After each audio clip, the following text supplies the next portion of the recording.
All right, welcome everybody. For those of you celebrating the Jewish New Year, good Yontif. We're going to start with a call to order. Certainly. Mayor Brook, Here. Vice Mayor Mateo Bowen. Here. Commissioner Sarah. Participating from a distance. Okay. Commissioner Simmons. Here. Commissioner McHugh. Here. City Manager Givens. Here. City Attorney Hearn. Here. Thank you. Great, thank you. If everybody would please rise. Please engage us in a moment of silence for whomever might be in your hearts.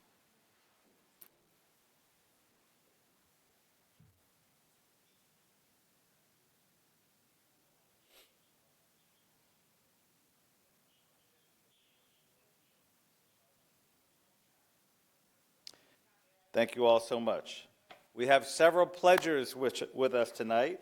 Our first pledger is a first grader from Parkside Elementary, Lewis, known as L.J. Howells. Hello, welcome. Very sharply dressed, L.J. Nice to meet you. And next pledger is Thomas Canichero. Did I get that right? Yes? All right, Thomas. And Thomas, you're a third grader? Yes. At Mary Help of Christian. Welcome. Good to have you.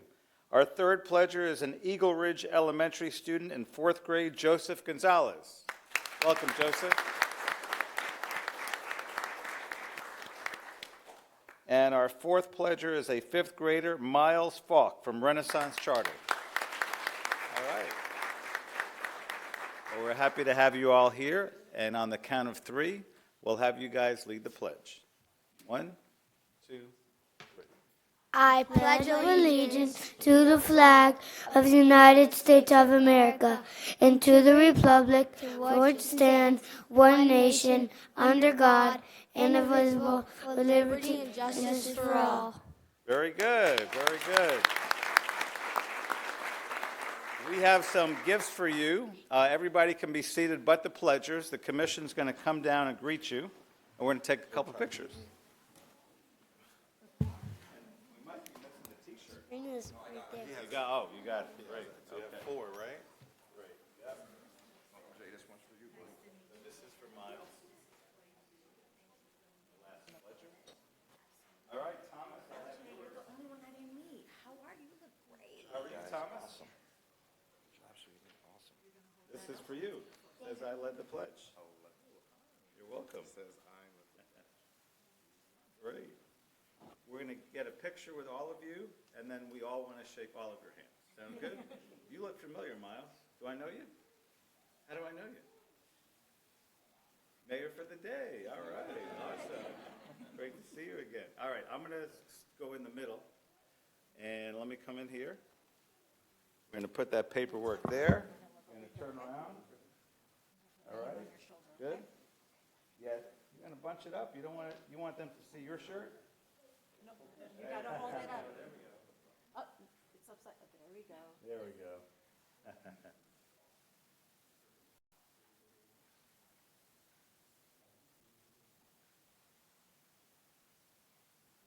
You guys did a great job. Miles, good to see you again.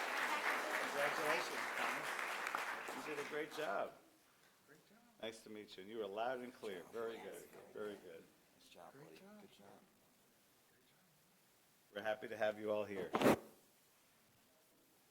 And now you have to stay for the rest of the meeting. No, I'm kidding. All right, she's got the first mic. You can take it away when you're ready.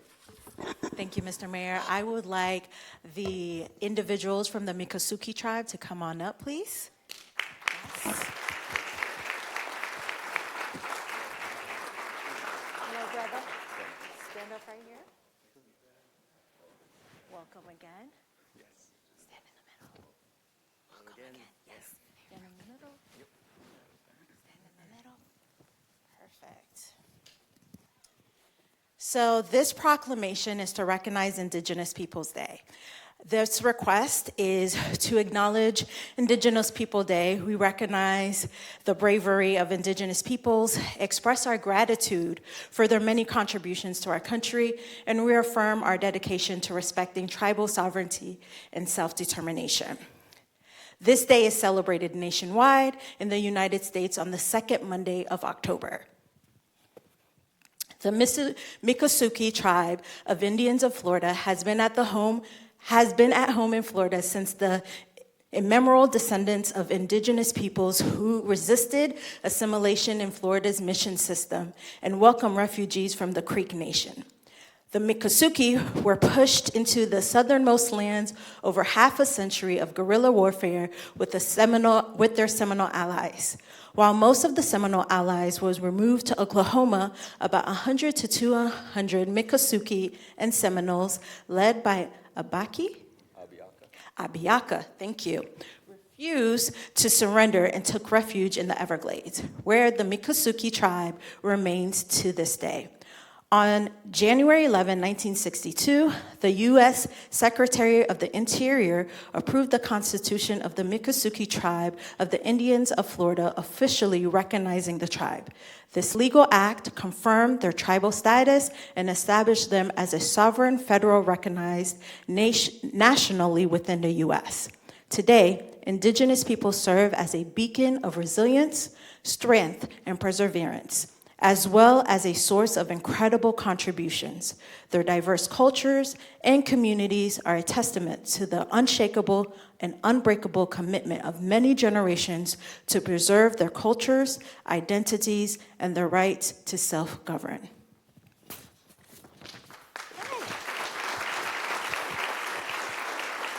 So it is an honor to present this special proclamation for Indigenous Peoples Day. The City of Coral Springs acknowledges the importance of Indigenous Peoples Day and recognizes the historical and ongoing contributions of Native peoples to the United States. We honor and celebrate the rich cultures, traditions, and resilience of Native Americans and Indigenous communities. Therefore, we, the City Commission of Coral Springs, proclaim October 13th, 2025 as Indigenous Peoples Day, and the City of Coral Springs signed the entire commission. Would you like to say a few words? Hi, everybody. My name's Popeye. The American government calls me William James Osceola. My Miccosukee government calls me Secretary of the Business Council. I just wanted to say a few words to you folks today while I got this opportunity. And on behalf of the Miccosukee tribe, one of Florida's two tribes, as well as one of only two unconquered tribes in America, I just want to say Shinabasha to you folks here in the city of Coral Springs. To us, this Indigenous Peoples Day proclamation is an invitation for collaboration to help promote real history over grade school mythology. And I must say, it heartens me to see my fellow citizens choosing to wield the power and responsibility of your government in a manner that allows all of us to thrive, particularly when some factions here in the American government are choosing to parade around the specter of manifest destiny, even here in the year 2025. We Miccosukee, unfortunately, are not unfamiliar with attempted erasure, whether that's historical, cultural, or literal. That's why we are grateful for the opportunity to join you folks here today. It's also why I think it's important to not forget the people who called this land home even before America had her bones, because we are the ones who have seen her in her full glory and what she truly has to offer. And we want nothing more than for you to see her like we do. This weekend, we're having our Miccosukee American Indian Day celebration down at the Miccosukee Reservation. No cash need be spent, it's a free event, and so I invite you all to join us, because I want you to see what we see. What I see when I look out there is the most beautiful woman alive. I see a sky, blue and true, and I see a land made for me and you. I see our home. I see the Everglades. I see Mother Nature in all her splendor. And we have to keep her that way. We have to keep her alive, the most beautiful woman alive, the only one we got in this world. And so I hope you folks choose to keep nature a part of your lives. And I hope you choose to continue to keep Miccosukee a part of your lives as well. On behalf of the Miccosukee tribe, I would just like to say Shinabasha once again, as well as Himanittige Yakatishotamaga Hidoja. It's a great day to be Indigenous, my friends. Mado. Shane.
You can hold on to it for a moment, if you don't mind.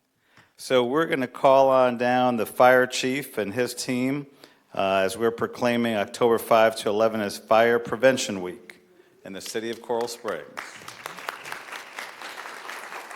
Hey, Chief, how are you? You have the proclamation? Okay.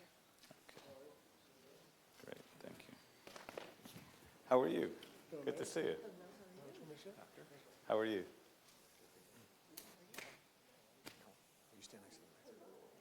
How are you? Commissioner, I'm going to have you read this at the appropriate time, okay?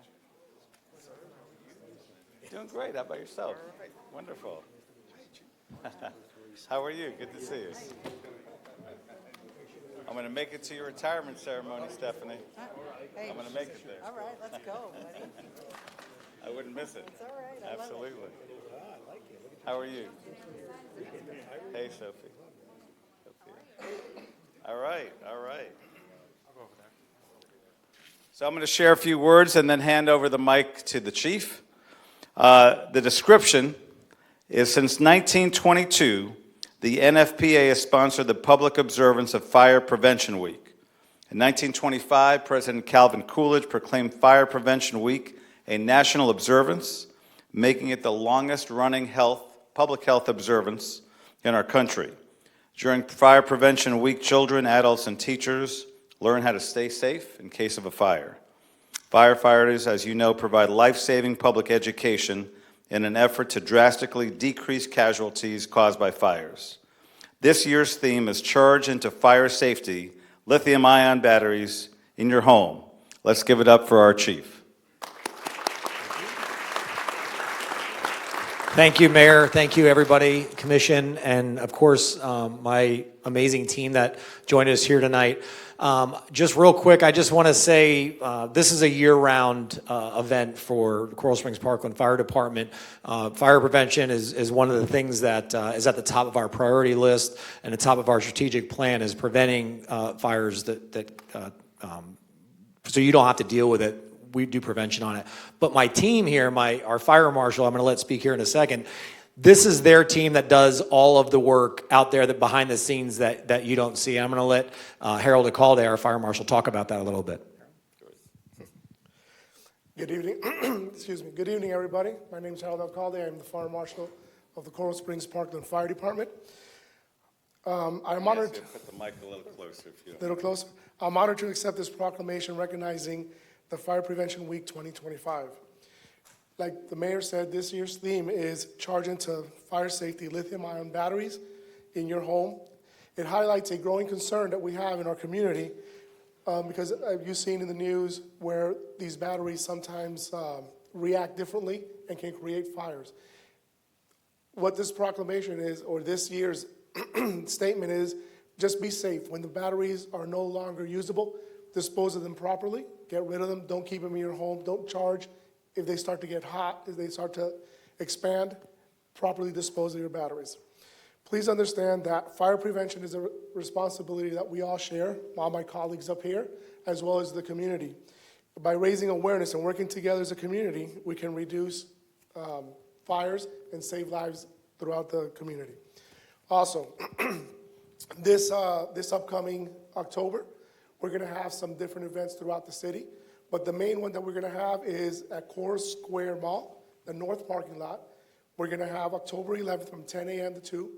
We're going to have the, excuse me, I got a frog, it's a toad. Fire Prevention Jamboree. We're going to be able to have fun education and safety for the whole family. Also, we're going to have a demonstration, live fire demonstration, where we will have a container that will have sprinklers. One of the sides does not have sprinklers and the other one does, and you'll be able to see exactly the difference, how that fire reacts to that. And also, one of the things that's coming up now is the time change is coming. Please change your batteries in your smoke detector. It's very important. If the smoke detector doesn't work, they're not going to let you know that you have smoke or fire in your home. Please stay safe. Thank you.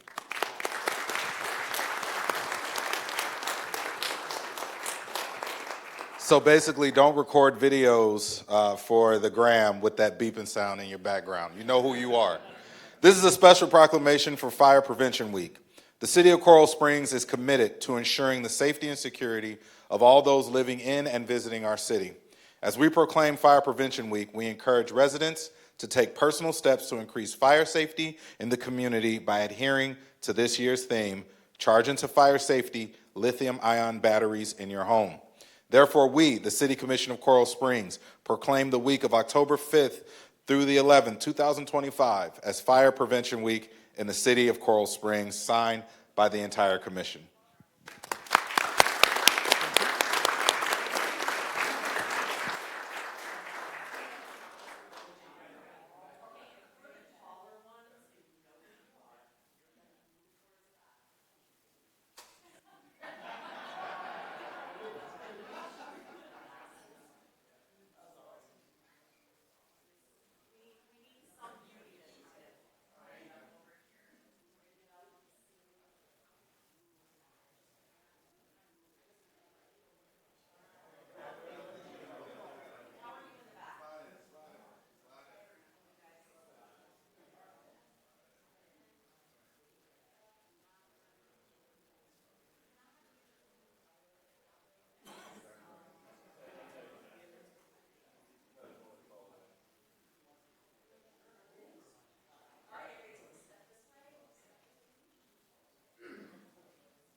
Okay, we're going to let Tina Jude come on up.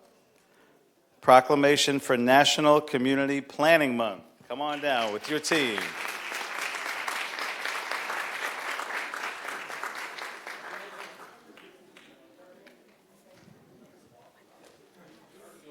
Yes, just told her that. Hello.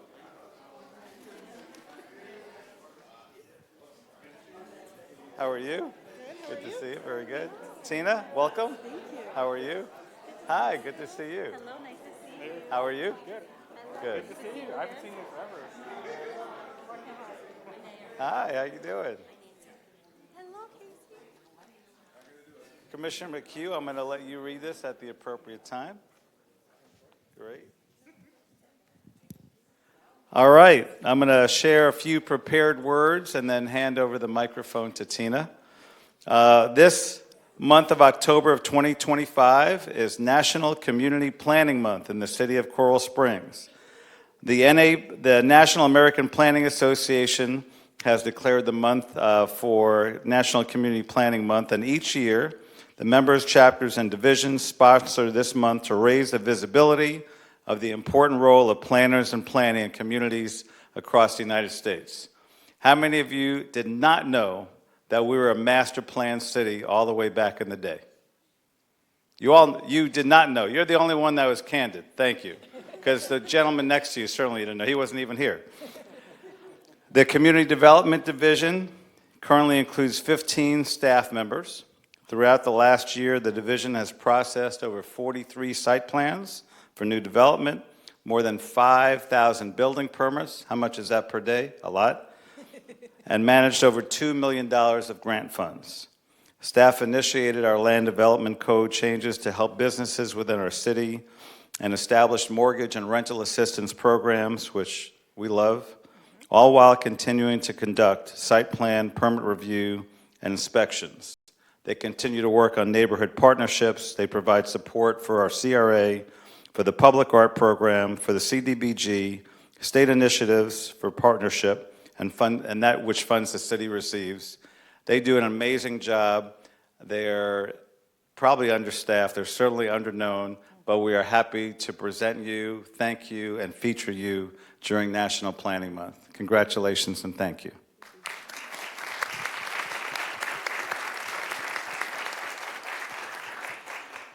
So I want to thank all my staff that's here and in our department just as a whole. I've been working with the city since 2021, and this is my first year as director. And I have to say, it's truly such an honor to be working alongside you all with the dedication, the commitment, the expertise that you all bring to the table.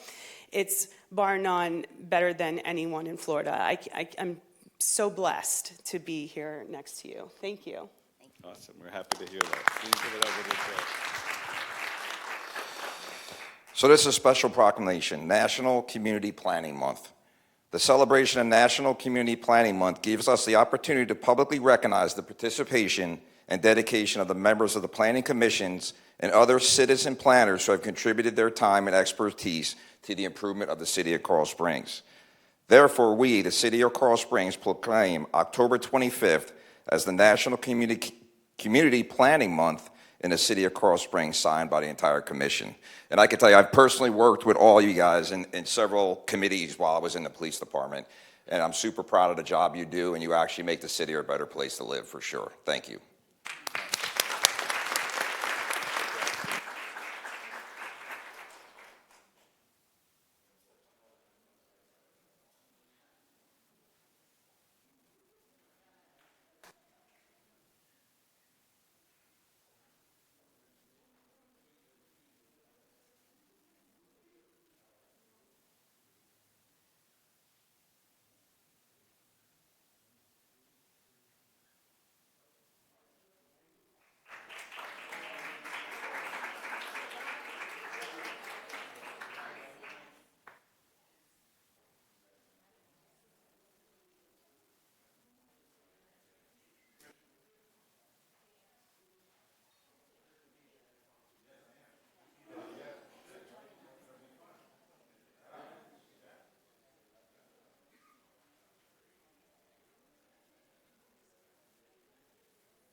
All right, we've got two more proclamations.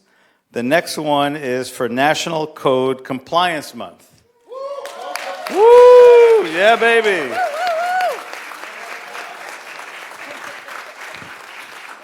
Let's go. Let's go. How are you?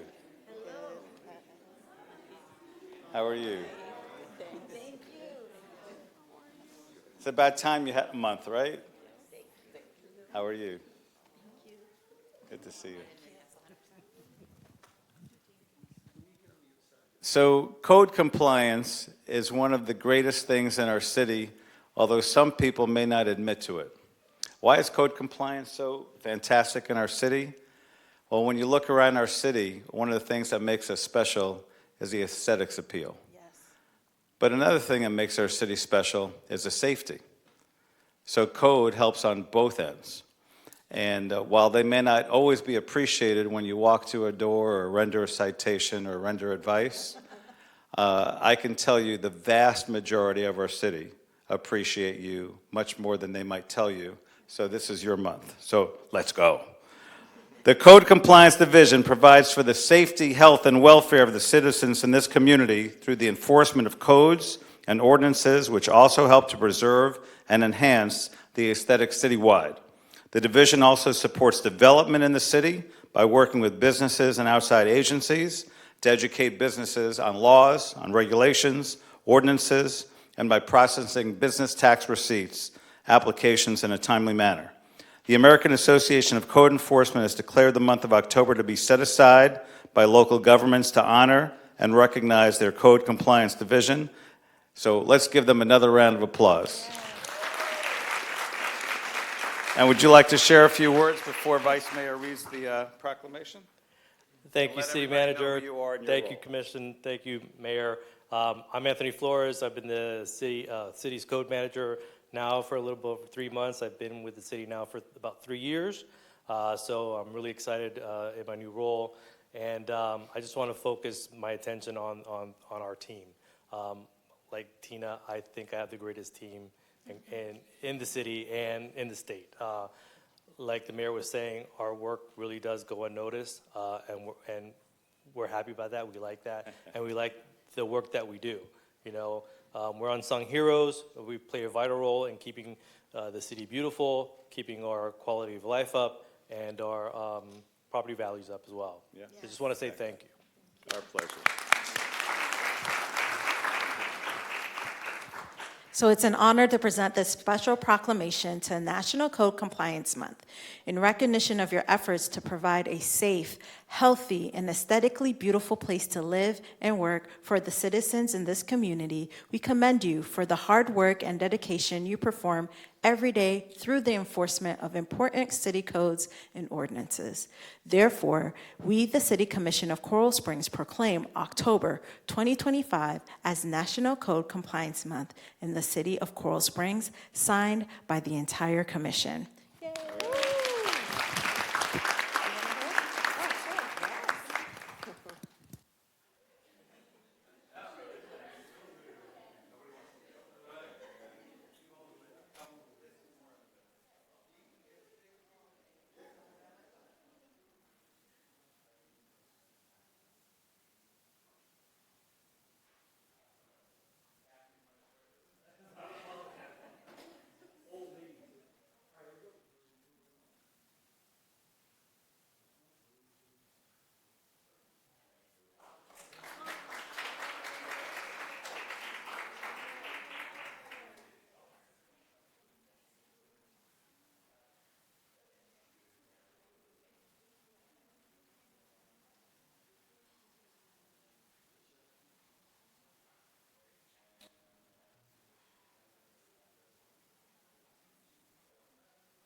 All right, our last proclamation.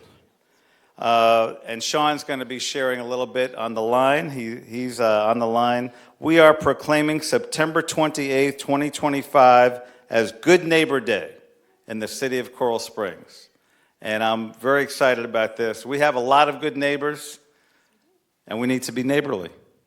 Am I right? Yes. All right, Commissioner Simmons, if you can read the proclamation. All right. You got the mic? Great. People helping people, powerful stuff. All right, this is a special proclamation for National Good Neighbor Day. The City of Coral Springs continues to partner with residents and businesses to develop community-driven projects that stimulate pride and relationships. We encourage residents and businesses to join us in observing the day with activities and acts of kindness throughout our neighborhoods, starting in the month of September and continuing onward. Therefore, we, the City Commission of Coral Springs, proclaim September 28th, 2025 as National Good Neighbor Day in the city of Coral Springs, signed by the entire commission. Thank you very much. We'll let George hold on to that. So we know Commissioner Serra's on the line. He couldn't be here in person, but he is live on the phone. Commissioner Serra, share with us your thoughts and comments. Thank you so much, Mr. Mayor. This is a tremendous honor. This work started many years ago when we created the Neighborhoods with Integrity. When we had the opportunity to go to the Neighborhood USA conference, we got this tremendous idea, and we're just incredibly proud of the staff that has implemented it and made it a reality. And just want to reinforce that every day we have an opportunity to be a good neighbor.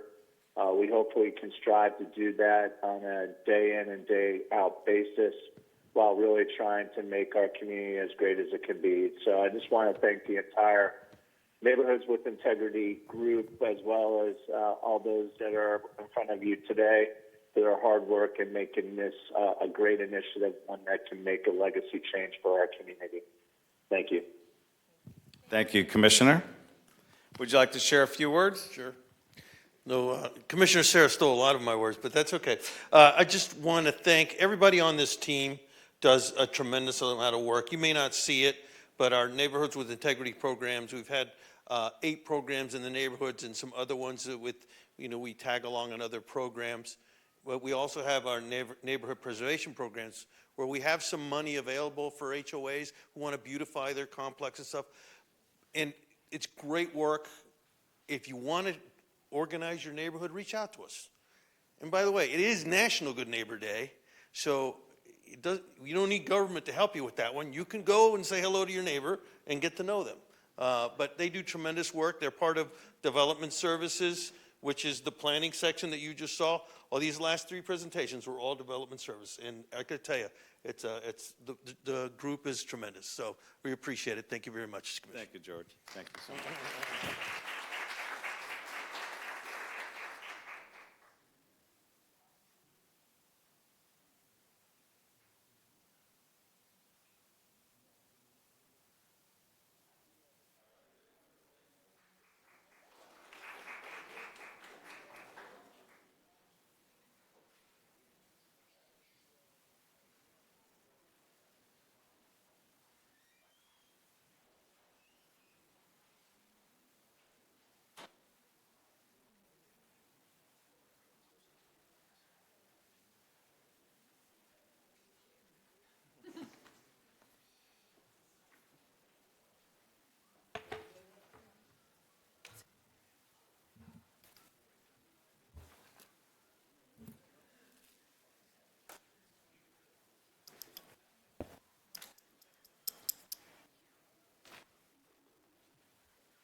Okay, our next part of the meeting is public comment.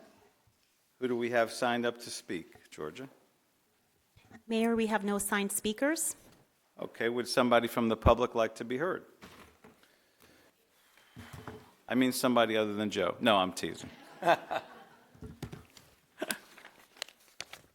like that you let me pick on you here and there. That's why we are enjoying living in this community, because we have this kingship to one another. Absolutely. Welcome, Joe. All right, good evening, Mayor, Commissioners, city staff. I want to address item number 19 and policy formation.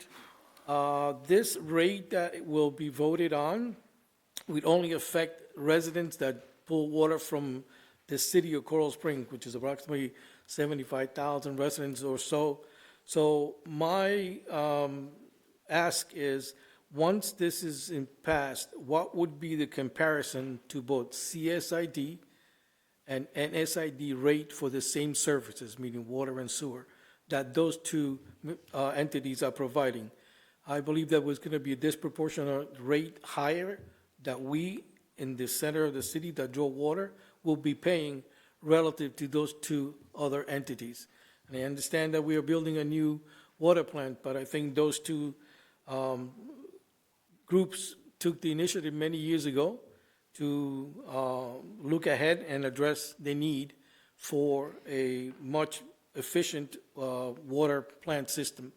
And so if that information could be provided to the public at large, That way we could see where we, in the center of the city, will be paying relative to our neighbor to the south of us and the north of us. Thank you for your time. Thank you very much. Would somebody else like to be heard from the public? All right, seeing none, public comment is closed. We are moving on to item number 6, Resolution 2025-048, final millage rates. This is a resolution of the City Commission of the City of Coral Springs, Florida, adopting, certifying, and levying a millage rate of 6.0232 on tangible personal property and assessed real property located within the municipal limits of the City of Coral Springs, Florida, which is 0.3789 or 6.71% more than the rollback rate of 5.6443 mils, and establishing a debt service millage rate of 0.1659 for fiscal year 25-26, providing for an effective date. There's another request to hold a public hearing. We've had 2 of them on this, and it's been in front of you several times, and then to adopt. Very good. Ileana, anything from you? There are no changes on this specific item, and I just wanted to take a quick moment to thank all of the department directors for all of their support getting us to this point in second reading. There's so many conversations that happened to get here, starting back in January. I want to thank the DCMs for all of their support, of course, our city manager, and most importantly, the budget team. I really want to say thank you for everything that you've done to get us to this point today, especially our budget team. We are now at $6.9 million awarded into the city just before fiscal year end. They are a fantastic team, and I really wanted to thank them for everything that they have done. Oh, wonderful. Your time is up, Ileana. She timed you. Good one, Georgia. Good one. with that, there are no changes to item number 6. Thank All right, you. very good. It's a public hearing. Is there anyone from the public that would like to be heard? Other than, yes, come on in, Joe.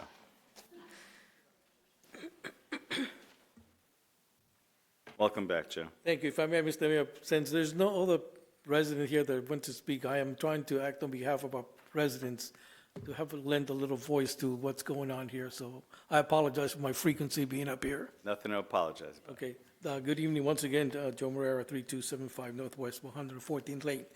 On this item, as I proposed the last meeting that we tried to reduce the rate by 0.0232, I received a call in which I was informed of the differences in dollars that would have to the budget, which would be somewhere around $300,000+, which translates to approximately $8 in savings per household. Although it's a small amount, at the end of the day, I think the residents will welcome any type of reduction in today's world. Anything that's less than is viewed as a little positive things in their pocketbook. Coincidentally, when the commission a few meetings back rejected the proposal for the local business tax, which was about a 5% increase, it equated to about the same dollar amount, $8. So I'd like to see if there is some consensus or some proposal that they may accept the reduction. And if not, we'll continue to accept the new millage rate and move forward with it. But thank you for your time. Thank you. Still a public hearing. Would anyone else from the public like to be heard? All right, seeing none, the public hearing is concluded. It's a request to adopt. Is there a motion? Move to approve. Second. There's a motion and a second. Any discussion? Mr. Mayor? Yes. Yeah. So, again, this is the same millage rate as it has been for the last 3 years, 4 years? 4 years, yeah, 4 years. And from when we set trim to our first hearing, we were able to work out and reduce the solid waste, right? The solid waste proposal that we had in the budget, and stormwater, which that was flatlined out, which amounts to some additional savings in terms of what it looks like for your overall tax bill. The 30% of your entire tax bill that you pay to Coral Springs, 30% of your entire tax bill that you pay to the city of Coral Springs, you still pay about a third to the Broward County School Boards, who, by the way, is entertaining closing schools and have been zero discussion about reducing taxes, as well as another third to the county itself, who, by the way, there's a surtax that you all pay a penny for, and they take 88% of that entire surtax and only give cities 12%. So I just want to make sure we understand what we're doing when we're talking numbers. The one thing we have always done as a commission is make sure that you continue to have a city that you love to come home to, that you love to enjoy, and that you love to raise your families, and that's what we're doing with this budget. Thank you, Mr. Mayor. You're very welcome. Any other discussion? Yeah, I'm happy to be saying yes to this request and keeping the millage rate the same. It is 6.71% greater than the rolled back rate of 5.6443. We definitely here continue to demand for excellent services in our community as opposed to good, fair, or less. And I think this meets the demand for it, meets it reasonably, and I'm happy to say yes. Any further discussion? All right, all in favor, please say aye. Aye. Any opposed, say nay. All right, carries 5-0. Thank you very much. Next is item number 7, ordinance 2025-117. Second reading, finalizing and adopting the annual operating budget and capital improvement program for the fiscal year 2025 to 2026. This is an ordinance of the City Commission of the City of Coral Springs, Florida, finalizing and adopting the annual operating budget and capital improvement program for fiscal year 25-26, reviewed, modified, and approved by the City Commission at meetings held on July 29, 2025, September 15, 2025, and September 25, 2025, which includes the budget for the general fund, water and sewer, fire, solid waste, charter school, stormwater, public art, debt service, health and liability, equipment services, tree trust funds, museum fund, and capital improvement program funds, providing that in the event of variation from the total budget is or becomes necessary, this ordinance shall be amended only by a subsequent ordinance consistent with Chapter 166 Florida statutes, the Charter and Code of Ordinances of the City of Coral Springs, Florida, providing for severability, conflict, and an effective date. Request to hold public hearing, approve, and adopt. All right, anything else from you, Ileana, at this time? Just very briefly on this, the adjustments from first hearing is just to account for the reduction in the solid waste that we kept it flat and the stormwater. So those were the only adjustments, but it was a reduction in the budget. Great, wonderful. Thank you. That's a request to hold a public hearing. Is there someone in the public that would like to be heard?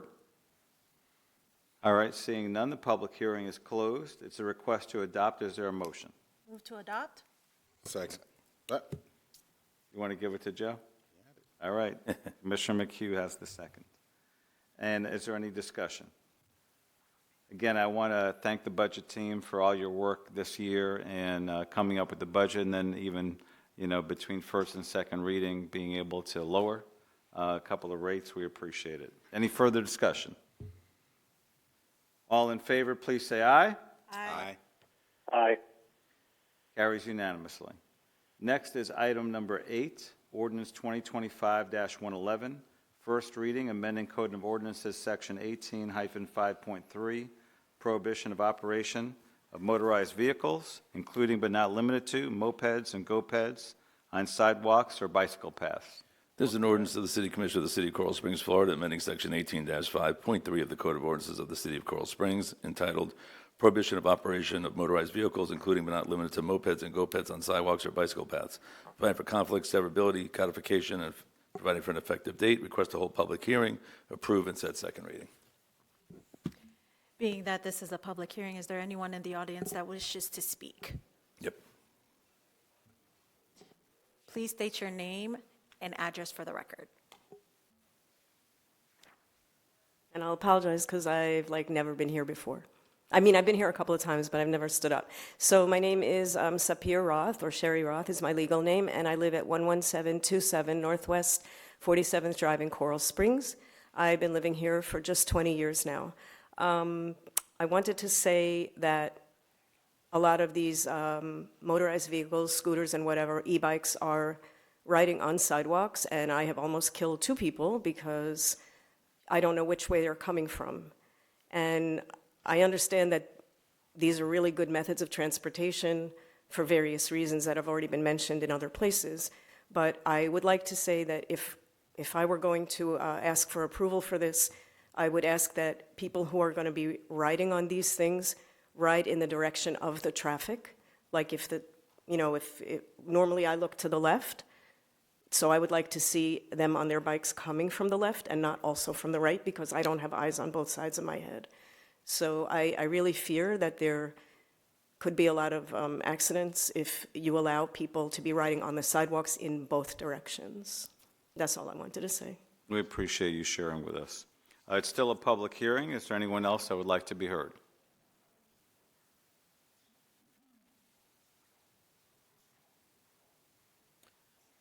Good evening, Joe Morera again, 3275 Northwest 114th Lane.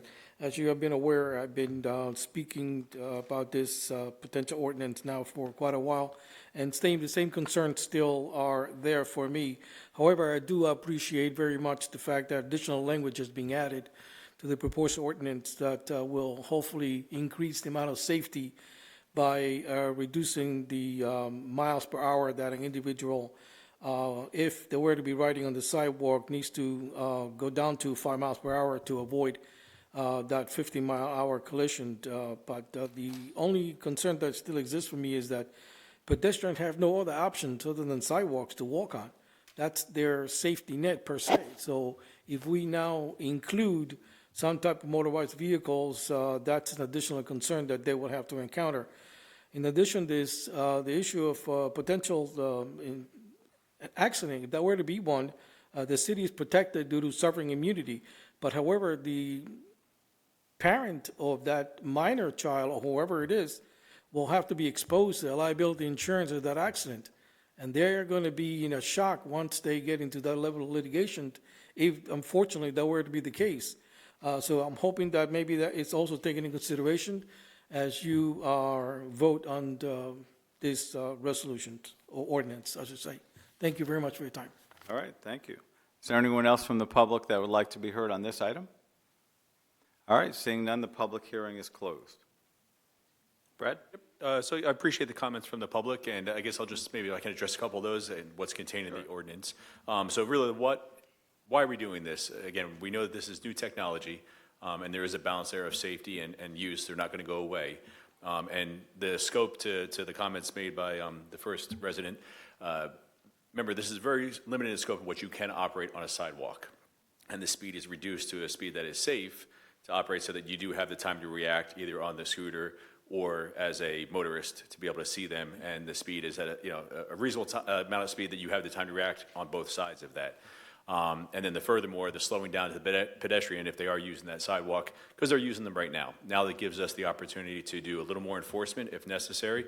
And more importantly, I think this actually gives us the opportunity to educate people on options they have. If they choose to operate the motorized vehicle or the e-scooter or the e-bike, if we want to call it that, on a sidewalk, they know what the rules are. If they choose that they don't want to go at that speed, if they want to use it at a higher speed or they want to use a different device, they have the choice to then go into the roadway and they can, take those risks or they can abide by the laws that apply to them there. So really we're finding that balance of safe operation, giving them options, but more importantly, educating the public and really the youth, because that's who are using these more and more, and we get questions from the public on where can my son or my daughter operate these, how can they do it safely, and this gives us an opportunity to balance that and provide that.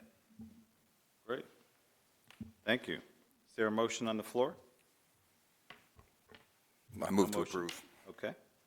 Motion to approve. Is there a second? Second. And there's a second. Discussion. Who'd like to go first? I would like to, Mayor. Go right ahead, Commissioner. Brad, thank you for your time in this ordinance, and thank you for the rewording. I do like the way you reworded the ordinance. Question I have, is there any other cities have similar ordinance as this? There are other cities, and we actually took some of that language, and we liked the fact that, again, yielding to the pedestrians and slowing down to a speed that was safe operation, so yes. I love the fact that you mentioned education a couple times, because where I reside, there's kids on Surons that rip 50 miles an hour down the sidewalk. And if I have a good bicycle, I can ride a bicycle at 15 miles an hour. So I like the fact that you put 15 miles an hour in there, and the education to me is extremely important. I would just love to see you and Chief Mock really team up together and maybe, go out and maybe start with some warnings for these kids that are ripping up and down the sidewalks and start from there and then move on. But I like the rewording, and thank you for taking your time with it. Great. Vice Mayor? Thank you, Mr. Mayor. Thank you, Brad, for bringing this up forward, as well as the new language. In terms of enforcement, what does that look like? Is it a citation? If someone continues to not meet the standards of this ordinance, what then?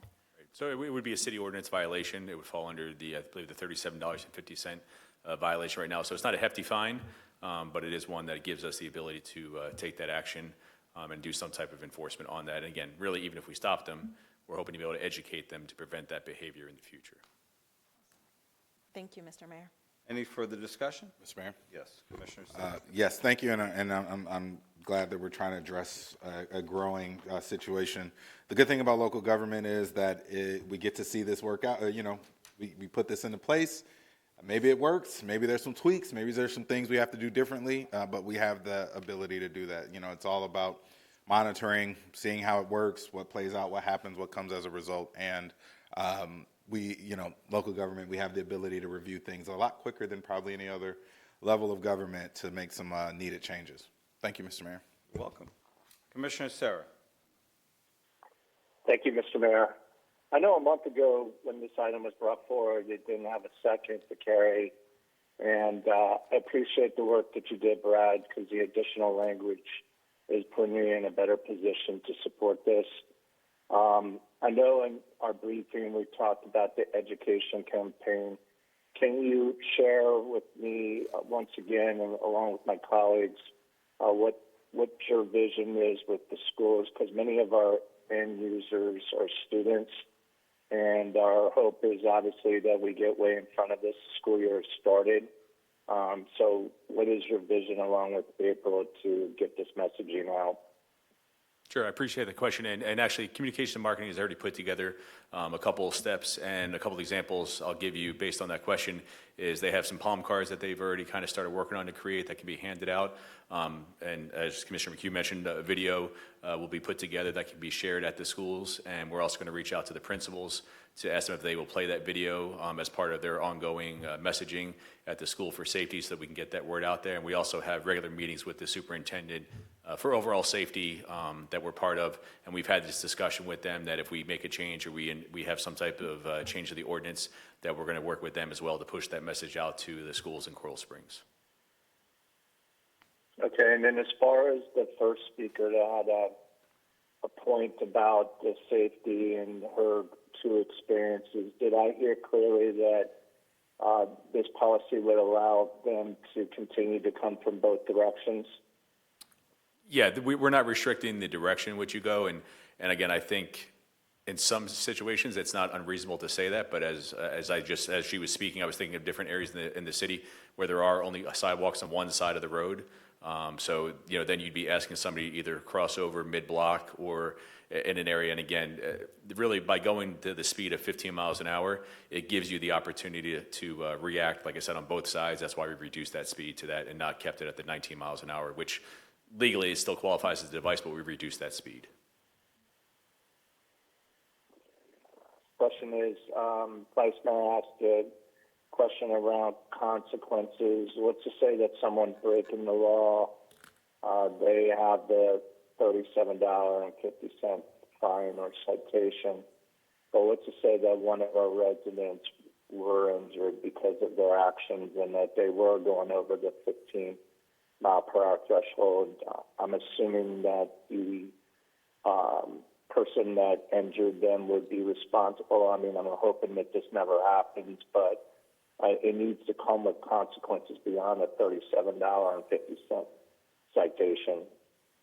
As far as liability goes, which was one of the comments, I would defer that. That would probably be a personal, almost like an accident, personal injury lawsuit where you'd have to, sue them on a personal level and then show liability or who was at fault, and then, ultimately, if you couldn't settle it through mediation, it would have to go to then, some type of court decision, and they would decide that. But that wouldn't be for the police department of the city to decide. We would document if it was an accident. We could certainly document the information, but again, we wouldn't take the legal action for a civil lawsuit or action. All right, and then my last question is for City Manager Catherine Givens. As far as data on this, when's the earliest that you could bring this back to the commission if this item passes tonight just with an update on how it's going and if there were citations issued and if there have been any concerns, just so as a commission, if we needed to pivot, we could. We absolutely will track it. I'll ask the police department to ensure that we have that information on a monthly basis, and we'll share that with you. Thank you. I'm complete now. Thank you.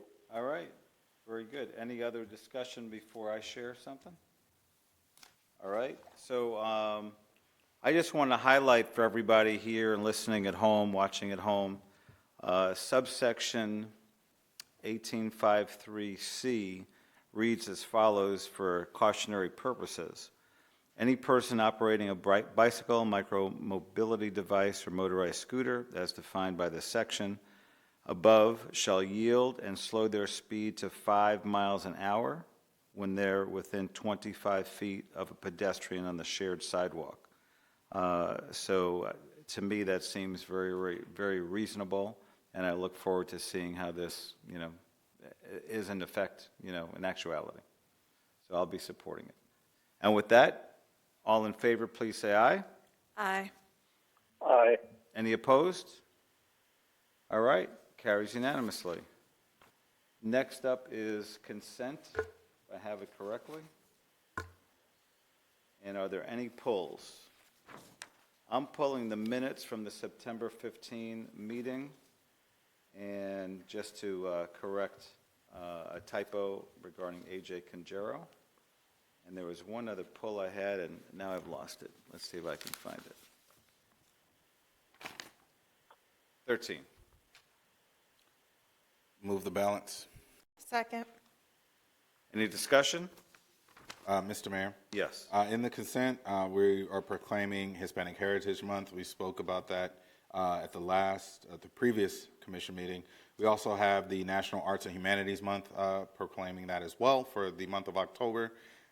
And that's all. That's what I wanted to call attention to. Thank you, Mr. Mayor. Appreciate that. Yes. Thank you, Mr. Mayor. And I also want to call to the attention that we are celebrating Hispanic Heritage Month in our museum. We will have an exhibit in display, and if City Manager Catherine Givens can provide more details on that for the public so that we can encourage them to celebrate as a community. Thank you. Sounds good. All right. Any further discussion on the balance of the consent? All in favor, please say aye. Aye. Aye. All right, carries unanimously. So I just pulled item number 11. I'm 99% sure AJ's last name is spelled C-A-N-G-E-R-O? C-O-N-G-E-R-O. So slight change, and with that change, I'll do my own motion to approve the corrected minutes. Second. Any discussion? All in favor, please say aye. Aye. All right. Aye. Carries unanimously. And I just pulled 13 for a couple of reasons. So we're proclaiming Domestic Violence Awareness Month, October 2025. And I just want to highlight, something that I find way too common. As many of you know, I practice family law for a living. Domestic violence is a big part of my practice. And unfortunately, all too often, I see repeated victims of domestic violence that are scared to speak up. They're scared about the consequences. They're scared about the bullying. And it's very unfortunate. And I would just encourage anybody that might be experiencing or witnessing abuse to speak up, to report it. Obviously, the sooner you do it, the better. The more you can be protected, and the more efficiently our police can potentially handle a criminal incident and help you obtain a risk protection order or a TRO to help protect you. So in the future, I would actually be looking for this proclamation to, be in front and center. We have a couple of great victims advocates that represent our community for many years. And it's just very important that domestic violence victims speak up. While it's not that common, there are also men that are victims of domestic violence and it's important for all people to be able to speak up about it and seek the help that they need. And with that, I'll entertain a motion to approve the request to proclaim. Move to approve? Any discussion? All in favor, please say aye. Aye. It carries unanimously. Next up, under Policy Formation and Direction, is item number 19, Ordinance 2025-118, second reading, amending the Land Development Code to increase storage service rates and water rates. It's an ordinance of the City Commission of the City of Coral Springs, Florida, amending the Land Development Code of the City of Coral Springs to increase certain sewerage service rates and water rates, providing for codification, conflict, severability, and providing for an effective date. This is second reading, no public hearing. Request to approve and adopt. Okay, it's second reading. Any questions? Anything else you guys wanted to share? No, thank you, no changes. Okay, very good. Is there a motion to adopt? Move to adopt? There's a second. All right. There's a motion and a second. Any discussion?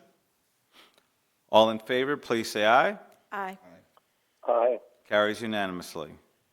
Thank you. Next up is item number 20, 2026 Legislative Action Plans. We're going to vote on a request to approve the city, state, and federal legislative plans. Welcome, Lynn. Welcome. Well, thank you. I did want to let you know that other than the changes we discussed at the last workshop have been updated and the legislative action plans are in front of you for federal and state.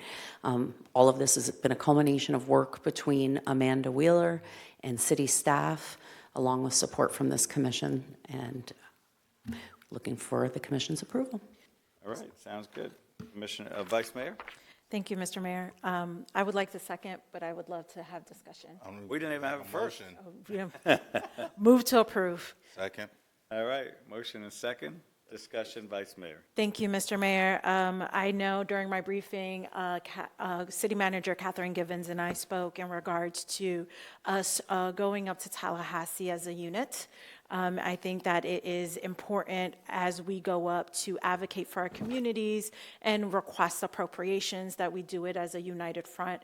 And so I'm requesting that we go up as Coral Springs Day, with the support of Lynn and her team, City Manager Catherine Givens, and I'm not sure if City Attorney Hearn will be joining us, but I think it is a great practice. I've seen other cities do it, and I think this is something we should do as a unit opposed to going separately. I like that. I like that. Any further discussion? Commissioner Simmons? Thank you, Mr. Mayor. I'm not sure, did you propose a time frame for that? No. 'Cause I know you were talking like committee weeks, but that doesn't work out. It doesn't work out. I mean, we all can't go, but I know we all go during scattered times. The goal. It's a goal for us to go as a united front. I'm not telling anyone not to go, but I'm just saying if we all can coordinate our schedules to go together, I think it's the more voices, the united we look, and I've seen other cities go as a united front opposed to just going up during legislative session. And that would be my goal too, to the extent we can coordinate. Back to you, Commissioner Simmons. Thank you, Mr. Mayor. Yes, it's important to note that we are in an even-numbered year, an election year, and session will start this year, January 13th, 2026, and it will convene for 60 days. Multi-million-dollar, supposed to be 60 days, multi-million-dollar budget, and our part-time state legislators have to make sure all of that money is appropriated and balance the budget, if you will, for the entire state of Florida, the third most populous state in the union.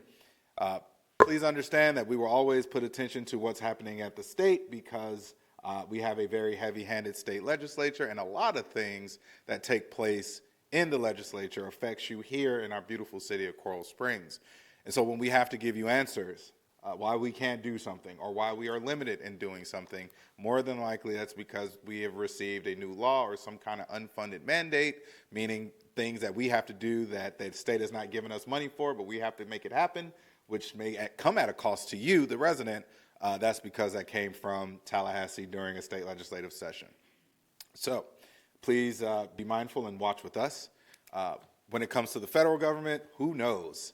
But I did share in our workshop when we went over the plans that I would love for us to have the opportunity to make our way to Capitol Hill and talk about some of our outstanding projects or some of our long-term projects that we are desperately hoping to receive federal dollars for to implement them for you, the residents in Coral Springs. Thank you, Mr. Mayor. You're very welcome. Any further discussion? All right, seeing none, we have a motion and a second. Is there, if you're approving, say aye. Aye. You can tell I'm Aye. a little tired. All right, it passes unanimously. Thank you, Lynn. Thank you, team. And lastly, before Commission Communications, we have the reappointment of Alex Cater to the Financial Services seat of the Economic Development Advisory Committee. Move to reappoint. Second. All right, any discussion? Seeing none, all in favor, please say aye. Aye. All right, Aye. carries unanimously. Next is item number 22, Resolution 2025-046, recognizing the humanitarian impact of the October 7, 2023 attacks and affirming a commitment to peace and neutrality. It's a request to approve the resolution recognizing the humanitarian impact and affirming a commitment to peace and neutrality. It's a request to approve. Move to approve. Any discussion? Thank you for your work on this, JJ, and your team. I appreciate it. Thank you. Any further discussion? Okay, all in favor, please say aye. Aye. All right, any opposed, say nay. All right, carries unanimously. Additional commission communications, who would like to go first? All right, Commissioner McHugh, we'll go with you, and we'll go left to right. Thank you, Mayor. Chief Mock, I want to commend the men and women of your police department as well as the FBI. What an unbelievable arrest was made last week of an individual that was planning on bombing the New York Stock Exchange. That was incredible teamwork by both agencies, and I tell the men and women I'm very proud of them and thank you for that. I'd also like to thank, I had several residents reach out to me this past week about some questions with the budget, and obviously I was able to answer the questions they had, but I just want to say thank you for reaching out to me and not putting it on social media that we're doing something that you know nothing about. Like I've said before, and I say it all the time, we're available 24 hours a day, 7 days a week, and we always make our contacts available. So I just want to say thank you to the residents that did reach out. And yes, Chief Whalen, the questions were about the fire assessment, but once they found out the importance of having 3 people on a rescue and stuff, they were very pleased with it. Last, I'd like to thank the Coral Springs Junior Cats Hockey Club for giving me my friend LJ, who was here today reading a pledge, the opportunity to drop the opening face-off puck at their first home game last weekend. Awesome. Yeah, there was probably about 450 to 500 people that showed up for the opening game. And how amazing it is that we have a junior hockey program that goes by the name of Coral Springs. So now it puts our city on the map for junior hockey, which is really, really incredible.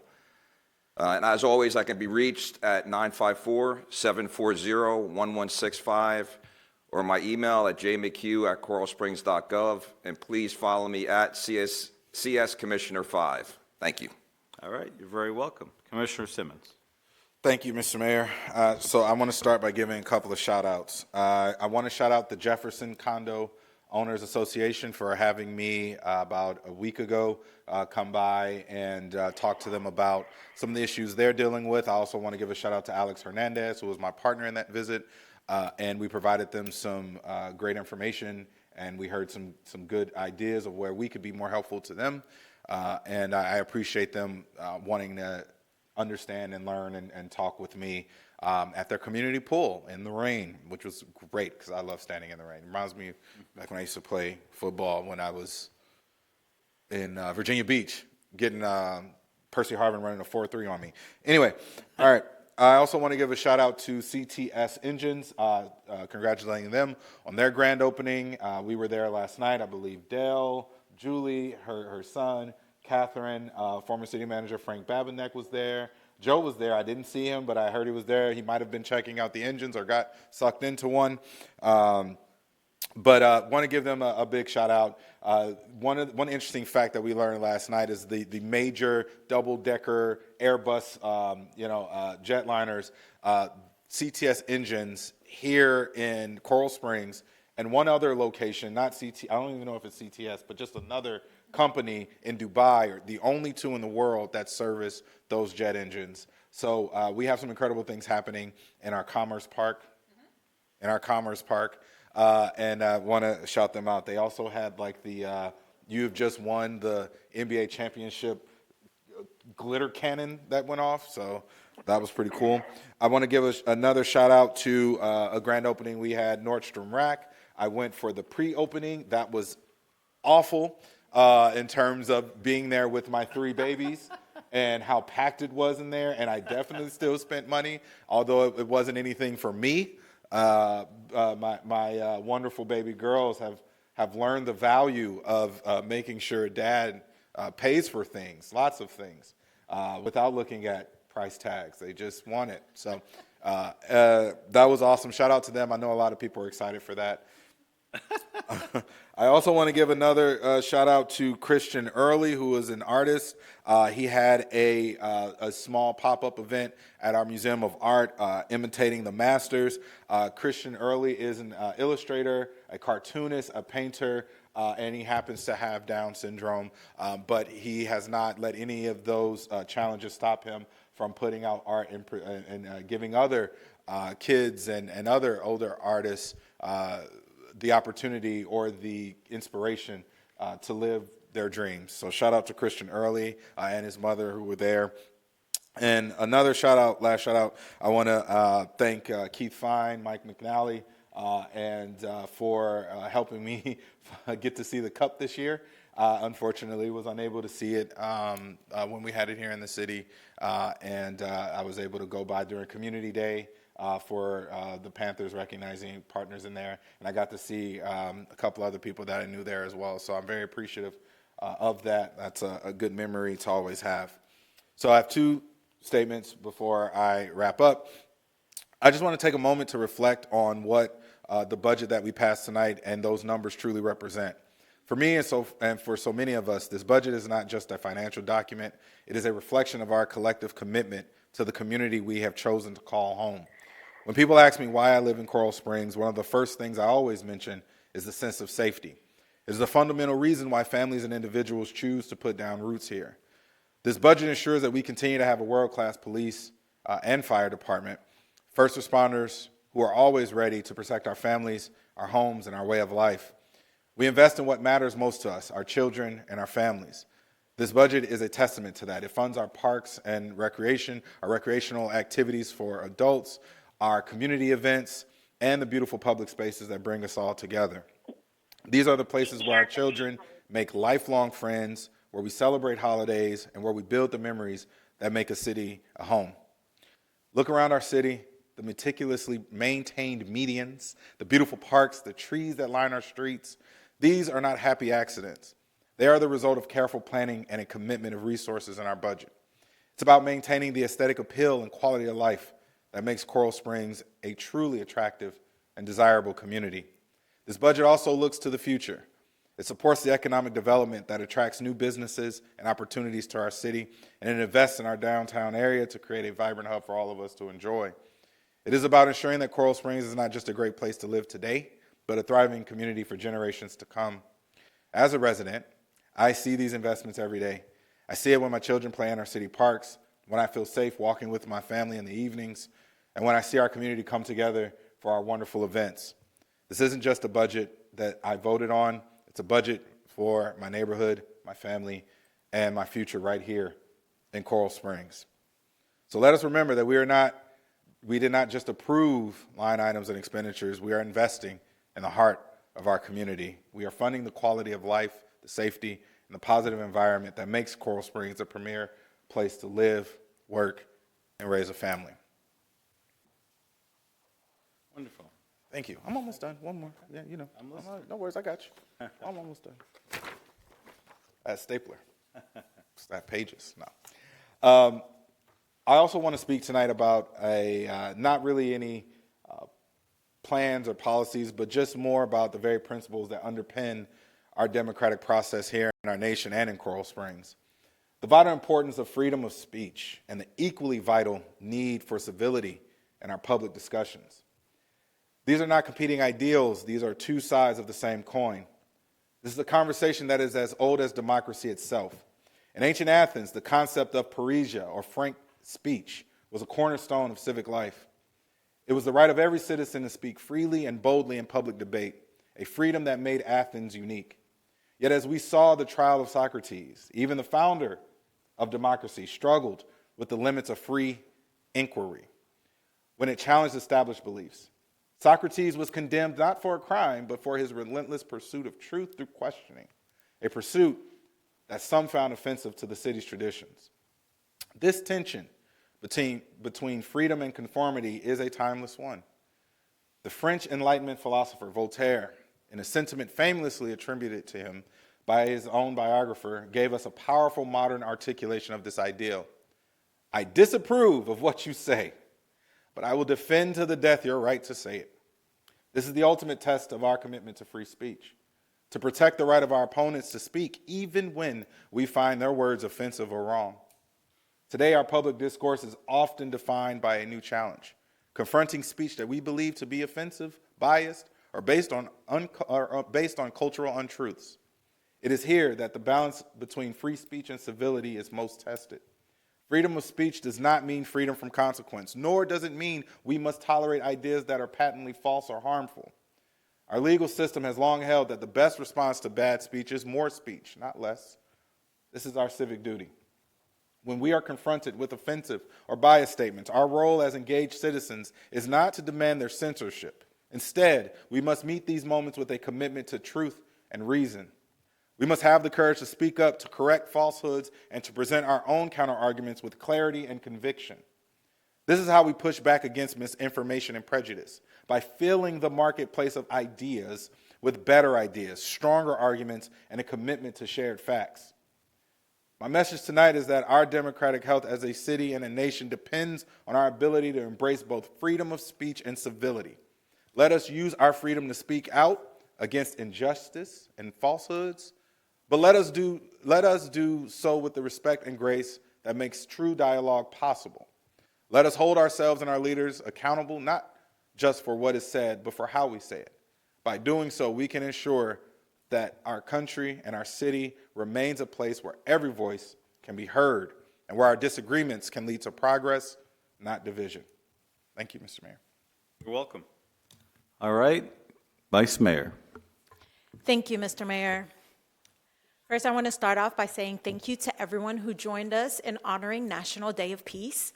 In a time when our world faces so much unrest, we are reminded that peace is not only timely, it is necessary. Now more than ever, we must lean into compassion, unity, and justice as we work to build stronger communities. As we move forward, I want to extend warm wishes to our Jewish community for a happy and healthy New Year. May this season bring blessings of joy, renewal, and peace to you and your families. I had a great time celebrating the New Year with friends in New York this week, and looking forward to celebrating good times with you all next year. This Saturday, September 26th, I invite you to join me to keep Coral Springs beautiful. We'll be meeting my team, Team Matea Bowen, at Forest Hills Park at 8 a.m. If you would like to join me, please be there by 8 a.m. I have a tight time schedule, and you all can go off to enjoy pizza at 11 in the afternoon. But this is a great way to give back to our community through service and stewardship. I want to say a special shout out to our Coral Springs Charter Panthers on a happy homecoming. Looking forward to celebrating with you all this Friday. Go Panthers. We are very proud of you, especially me, and we are cheering you on. Also want to say welcome to Coral Springs, North Storm. I was unable to join you all for your grand opening, but be sure that I'll be there shopping. I also want to say welcome to Juicy Patties, who's located on Sample Road. Welcome. Now I do not have to drive all the way to Lauderdale Lakes or Miramar to get some good patties. So welcome to Coral Springs. And also I want to say thank you to the Haitian American faith leaders who invited me to a roundtable to discuss all of the opportunities, services that Coral Springs has to offer and how their congregations can provide services to their members and of Coral Springs residents. So thank you for allowing me to share all of the great things that we're doing here in this beautiful city. Also, again, I know I said it the last two budget hearings, but want to say thank you to the budget team for all that you all have been doing and continue to do. I know it is not easy work. You all, this is not something that happens in the last 2 months. This is a process that starts in February and literally ends in September. So, to Eliana, you and your team, thank you for your grit, your resilience, and really ensuring that our community feels that we're investing in them. And as you can see, as my colleagues have mentioned before, we are proud to call Coral Springs home, and that is because we continue to invest in our community, and our budget reflects that. Lastly, I would like to share with everyone, if you would like to get in touch with me directly, please feel free to call or text me at 954-254-8880. Text is my best form of communication. Please follow me on all social media at CS Commission 3. I also hold office hours every second and fourth Thursday of the month. To schedule an appointment, please call 954-344-5911. Either Luam or Janine will be happy to get you on my calendar. And in the spirit of transparency, I would like to look over to my colleagues. I know we spoke about this during our workshop. I would love if I can have an additional $800 added to my travel funds or expense account to continue representing our community and advancing our shared priorities. And that's to close out this fiscal year. That is correct. So I'm happy to make that motion. Is there a second? Second. And there's a second. Any further discussion? All in favor, please say aye. Aye. Aye. All right, carries unanimously. Thank you, colleagues, and that concludes my comments, All right, Mayor. you're welcome. Commissioner Sarah. We miss you, but it's nice that you're appearing by phone. Yes. Thank you, Mr. Mayor. Can you hear me? Yes. Awesome. Thank you. I do miss my colleagues. Great communications tonight. You guys had some really great talking points. I am away from you because I'm with the Coral Springs family up in Vermont. I want to congratulate Mike and Carrie Hazen on the upcoming wedding of their daughter, Jordan, who's an amazing young lady who's marrying her longtime boyfriend of 10 years and fiance now, Nico. I'm humbled and honored to have the opportunity to officiate the wedding, and wish I was with you guys, but I'm in a special place with some pretty special people, so congratulations to the Hazen family. I'm looking forward to this Saturday's Oktoberfest that's coming up on October 4th. Looking forward to celebrating our community while having a great time. For those of you that are pretty passionate about our schools, we have a great opportunity to participate in a conversation around redefining our schools at Coral Springs High School on Tuesday, September 30th at 6 p.m. I can be reached on all social media handles at CS Commissioner 2. If you'd like an opportunity to meet in person or talk by phone, I can be reached on my cell phone at 954-612-7114. Thank you, Mr. Mayor. All right, you're very welcome. So I have a few items on my agenda, although I'm going to piggyback a little bit on what Commissioner Simmons shared.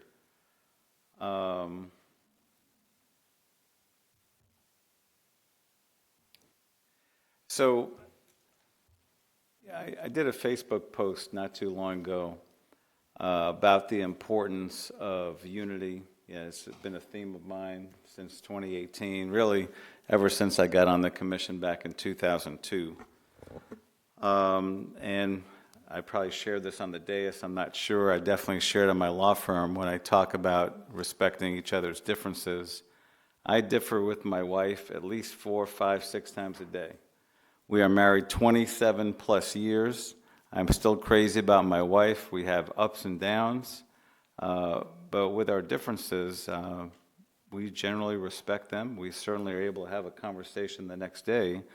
And 99% of the time, it's civil. Not one of us has to walk away for the moment. But even if you have to walk away for the moment, that's not a bad response.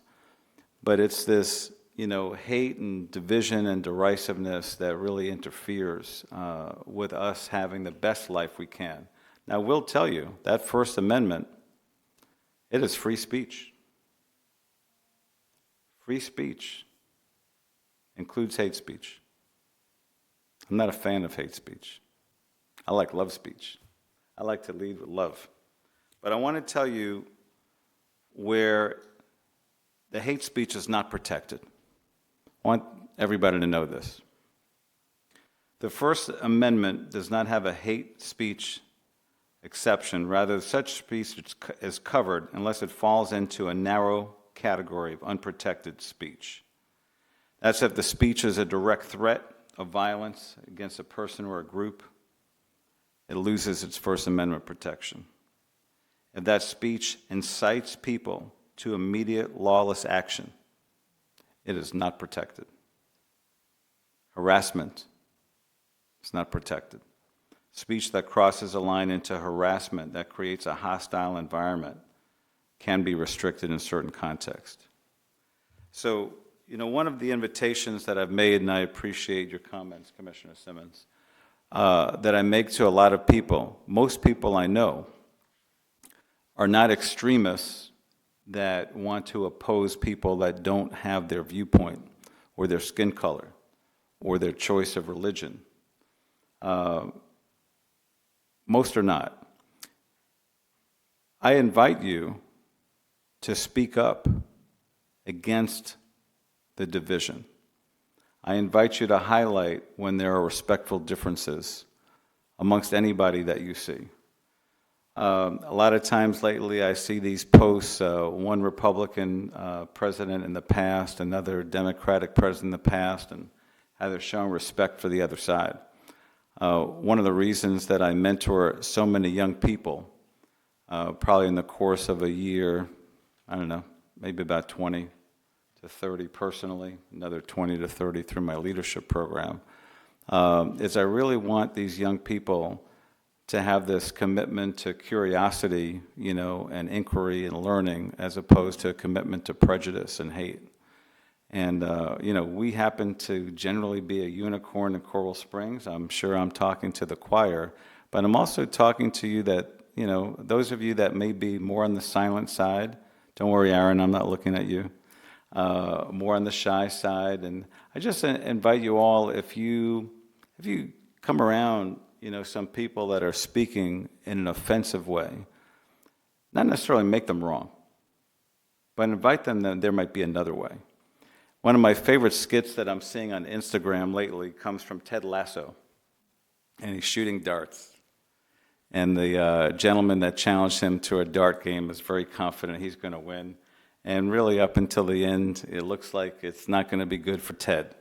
And so Ted looks over to his shoulder and says, "So what do I need?" And if you play darts, you understand what this means. You need 2 triple 20s and a bullseye. That's very hard to get in one round. You only have 3 darts. And after he hits the first triple 20, he talks about, some people might learn a lot more, I'm paraphrasing, if they were to ask questions, if they were to be curious. And then he hits another triple 20. And he says, yeah, because if, they were curious, they might know that between the ages of 10 and 16, I played darts with my father every Friday. And we were champs, or something along those lines. And then he goes on to say barbecue sauce right before he hits the bullseye and wins. So what is my point? It's great to be curious and not judgmental unless we're judging favorably. I tend to judge favorably until you give me a reason not to. I think it's important to be discerning. I think it's important to be cautious. I also invite everybody, as much as you can believe, to lead, love, and live your life with faith instead of fear. I think a lot of what we hear and see from these extremists that are not necessarily sick just is a lack of maybe education, could be a lack of love, could be a lack of attention. But I think what we need to do as a society, as a community, what I like to do as, AJ's dad and Brenda's husband and Josh's friend, is just, share love, kindness, and if I'm having a bad day, I might even let somebody know directly so that maybe they can lift me, but I'm not going to let you know typically by my actions. We're all human. I would urge us all to give ourselves grace, give others grace. I believe we need each other. I believe it's all us. We may have different skin colors. We may have different viewpoints. And well, I think that's one of the things that makes America great. So that speech is complete. Would you like it, JJ? Well done. As I fish for a compliment. So I did have a couple mayors for the day yesterday. They were awesome. I had Mayor Prince and Mayor Mason. They were both fourth graders. And one of the things I highlighted for them as we tour City Hall and we take pictures over here and show them the new logo, the old logo, and the prep room, is I share with them a little bit about historic figures that are on the dais. So I shared with them about you, Vice Mayor. I shared with them about you, Commissioner, and I shared with them about you, all making history in the city of Coral Springs. I think it's real important that the young people know about the unique aspects of Coral Springs and the unique individuals that help lead Coral Springs. So I just want to say I give you kudos when you're here. I give you kudos when you're not here. You're welcome. I'm heading on a couple of business retention visits with Christy in the near future, hopefully at least 2 or 3 a month. I had a nice chat with Christy. Hopefully she's feeling better, and Catherine this morning. I want to highlight very quickly, we invite you to tour our public art program. Our public art, we have, I don't know how many pieces, anybody know? 50, 60? I'm going to say at least 40. 50, 50. Awesome. Awesome. So you have the art walk in downtown, you have public art in different places throughout our community. And I just want to highlight something that we promote on our website, and it's coralsprings.gov/public art to learn more about our program and learn more about the pieces. There are no tax dollars that go to purchasing public art in Coral Springs. All the financing comes from a fee charged to developers to have projects larger than 12,500 square feet, or developers can purchase artwork to display within their property. And it's something that really enhances the beauty and uniqueness of Coral Springs, and I appreciate it. One other thing to highlight is we now do share mental wellness resources on our website. And if you go to coralsprings.gov/mental wellness, you can see a lot of resources, including the number 988 for those that might be contemplating suicidal thoughts. It's a great number. They have great resources, and they have great compassionate people that can help move you in a positive direction. Lastly, tomorrow I'm having a work day with Parks and Rec. I'm going to be joining Brad and Rob, and apparently I'm going to be on a cherry picker. That'll be fun. And then we do have workers' comp for me, right, JJ? It's, you've seen that movie before. The mayor used to do workers' comp. There's the answer. There's the answer. I'm looking forward to it. And if you need to reach me, my cell is 954-494-9872. My email is sbrook@coralsprings.gov. Thank you. And I know we have one walk-on or two. Do we do that at this juncture? I think I'll go first, and then I'll give it to him. JJ? I definitely have a walk-on. I thought we were going to go through the city manager first. Yeah, we'll go to city manager first. Sure. Thank you, Mayor. Thank you, Commission. First, I would like to address the Vice Mayor's comment by inviting up our outstanding Director of Community Engagement, Mike McNally, to talk about the updates that we have at our Museum for Hispanic Heritage Month. Good evening. Good evening. So we have a Hispanic Heritage exhibit that's going to be starting on October 2nd and opening reception from 5 to 7 p.m. It's going to be on today, Dos Mundos. The reception will be in the gallery space, and then the exhibit will be on display from the 2nd through the 15th. I'm sorry, through the 29th. So it'll be there. Yes. Wonderful. Great. Of course, I'm going to speak about the budget. And a budget is something that truly how we compile our budget, of course, the budget is a set of numbers, but what goes into those numbers is truly a story. And that's what we talk about. Our vision is to be the premier community in which to live, work, and raise a family. And while sometimes people pay into their taxes and they pay into that, we are very fiscally responsible. We do seek out grants. We do find other alternative ways to be able to have good premier services in the city of Coral Springs. And we do that because of our outstanding staff. And when we do compile a budget, a lot of it is truly city services done through public servants. And that is what we have in the city of Coral Springs, is an outstanding group of public servants that are here to make a difference for our residents, for the businesses, for the visitors that come into Coral Springs. And when I look out and look at the directors and what they represent and who they represent and why they do their jobs, it's an outstanding group. They inspire me daily. And I am just so thankful for the time you take with your staff to tell them the why they are at work. And that's something that we take very seriously. So when we're looking at a budget and the residents say, I may not go to this particular event, but we're trying to create a memory. Our residents do experience our roads. We do have public safety. When people come to Coral Springs, they talk about public safety. They talk about our parks. They talk about our schools. And those are investments that we make in our community too, so it's better today and it's better in the future. Infrastructure is very important. Aesthetics are important. When people want to go and recreate, going to our museum, going to our Center for the Arts, there are many things that we can do truly in the city of Coral Springs, and we do it through our budget. So I want to take this time to give appreciation to the staff.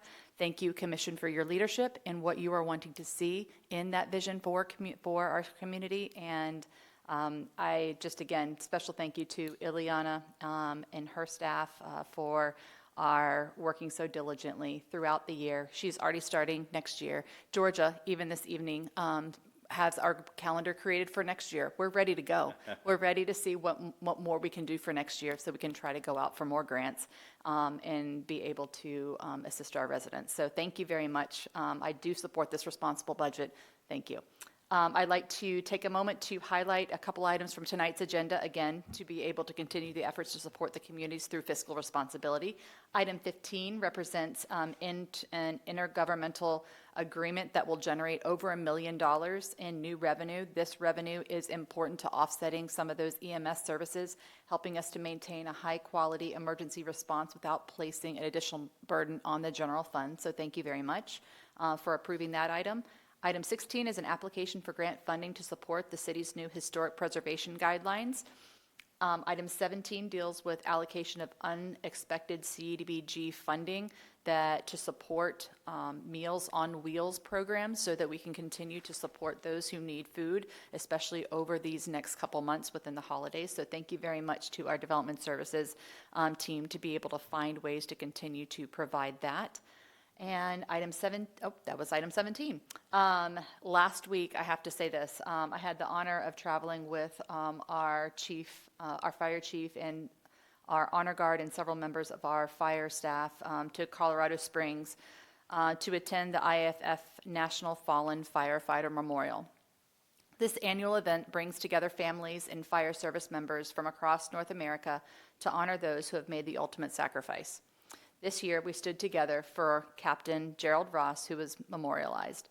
He was a volunteer back in 1991 and became a full-time firefighter and paramedic in 1996 and retired as a lieutenant in 2009. Sadly, Jerry passed away from cancer in 2020. It was a privilege to honor his memory and legacy alongside his wife, Kathleen, and see his service in the community forever be memorialized. And celebrating his life with his wife was absolutely outstanding. Hearing the bagpipes, being in the street, just hearing it, seeing her smile, thinking of her husband. It was a truly memory that I'll always remember, and I appreciate sharing that with Chief. So I appreciate those that continue, those that have served our city in the past, those that serve today, and those that will serve in the future. Looking forward, switching the subject, we have great, exciting events that are happening in the city. As Vice Mayor said, this is our Charter Week homecoming on Friday night game and their homecoming dance is on Saturday, so go Panthers. Our annual Oktoberfest event is coming up on Saturday, October 4th, right here on the City Hall lawn at 4 to 10. And this event transforms our downtown into a lively Bavarian village with traditional German food, music, and fun for all ages, and spirits, of course. There's a beer garden, speaking of spirits, and themed contests for adults, and a kinder carnival for the kids, including a special visit from Rapunzel this year. Another great event is coming up, and you heard it during our recognitions, is the Fire Safety Jamboree on Saturday, October 11th from 10 to 2 at Coral Square. This is a fantastic opportunity for the whole family to learn about life safety tips from our fire personnel, our fire professionals. Our senior residents and caregivers are invited to attend our senior health fair on Wednesday, October 15th from 9:30 to noon at Coral Springs Gymnasium. There will be free health screenings, wellness advice, refreshments, and resources for seniors and their families. You can always find out more information on upcoming events through coralsprings.gov/events. And again, going back to the very start of this is about our budget. Truly, anything that you want to seek through our budget, go through. We are very transparent with how we are spending your dollars. So please go to our website and type in budget, and you will find our dashboard. You'll find our budget document. You can always reach out to me directly as well. Thank you very much. Great. Thank you very much, Catherine. JJ? Thank you, Mayor. 2 items. The first item is we are expecting to receive the closing paperwork on the property across the street. Julie Krolak and Sherry Whitaker have been working diligently on that, and the title company, once it receives that, Mayor, we'll probably reach out to you probably Monday, Tuesday, hopefully, if it all goes well. Hopefully you're in town. I am in town Monday and Tuesday. Okay, super. So hopefully we will, next time we'll talk about the fact that we own that property and move forward from there. Second item, this is the walk-on item. This is an item involving PFM. As you know, we have been long-term partners with PFM. They help us with the theater. For 26 years, they've been our professional management company. We are looking to waive the procurement code because it is a professional service. There is a unique agreement we have with them based on our history as we've transitioned to take over more responsibility through Mr. McNally in the city. And the contract actually terminates, is why we're walking it on October 1st. We're walking it on because we were not able to work out with them until the very end. There was an issue with how the software would be handled, and there's some statutory restrictions, and they finally, PFM agreed to handle it in a manner that would be acceptable to the state. Also to have the e-signing as well. So that's all been worked out now. The agreement is ready. Mr. McNally is here too if you have any questions, but our request is there's really 2 items in this motion: to waive the procurement code under the professional service agreement. Purchasing has sent the letter as required of why that's important, and then to approve this 5-year contract with PFM. And we would take them as 2 separate motions? You could do it all as one, Mayor. Okay. Gotcha. Anything else you want to add? I know you briefed us all. If you want to brief us briefly in front of everybody, that'd be great. I do want to thank the Attorney's Office and Purchasing Miguel. It's been definitely a team effort to try to get this across the goal line. We do have a great relationship with them, as JJ said, for over 25 years bringing in services. Next Stop Broadway Academy has over 800 kids that it's providing that performance and education in our community.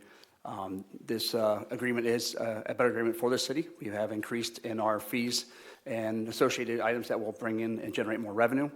There's also incentives that are now tiered into the contract, which will incentivize them to bring in more shows to our community. So they've helped us with shows that we brought on our own, like Marlon Wayans and Kevin Hart, and we want to continue this relationship with them.